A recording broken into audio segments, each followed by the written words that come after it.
We're just getting started with harvesting our garden, but very soon we'll be inundated with more tomatoes or squash or cucumbers than we can possibly use. Now, you can can things, but canning requires lots of equipment, precise recipes, and it's pretty hot work. Freezing is simple, and if you have the freezer space, many things don't require blanching. Tomatoes can be bagged and frozen as is. I like to put cherry tomatoes in a plastic freezer bag, write on the variety and the date that you put it in, and that makes great margaritas and frozen Bloody Marys and sauces of all kinds. You can also dice peppers and onions and freeze and store those. They work great for casseroles and curries and soups. Okra can be sliced and breaded and then bagged up, so you can do fried okra anytime you want throughout the year, or you can just slice it and bag it for gumbos and stews.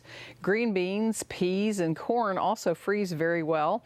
If you have a surplus of blackberries or strawberries, those are easy to freeze in a single layer on parchment paper or on a Silpat sheet, and then store them in bags in the freezer.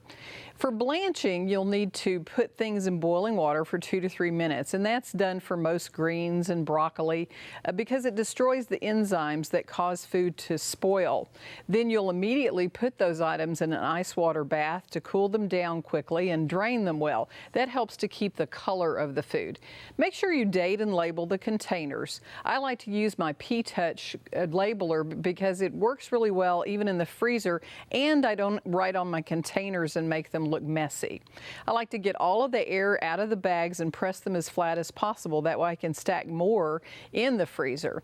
Now, I do dry a lot of things in a dehydrator. Some things can be dried in the oven, but it's usually too humid here to get good results with solar drying, so a dehydrator is a good investment.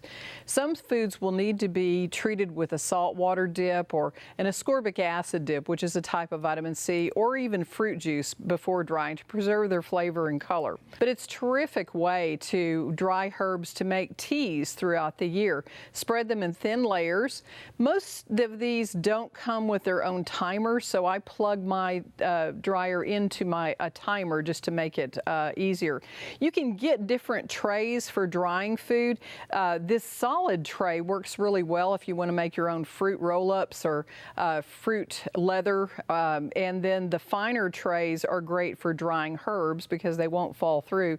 The bigger openings in the trays are great for vegetables, and vegetables that are dried can be added to soups and taken on camping trips, and even kale really dries well as kale chips. I love to dry my figs from my fig trees. Instead of making fig preserves, which take a lot of sugar, the dried figs are very versatile and they're a great snack to have. So a dryer of this kind can really be very versatile in your kitchen and help you have a lot of great food all year long.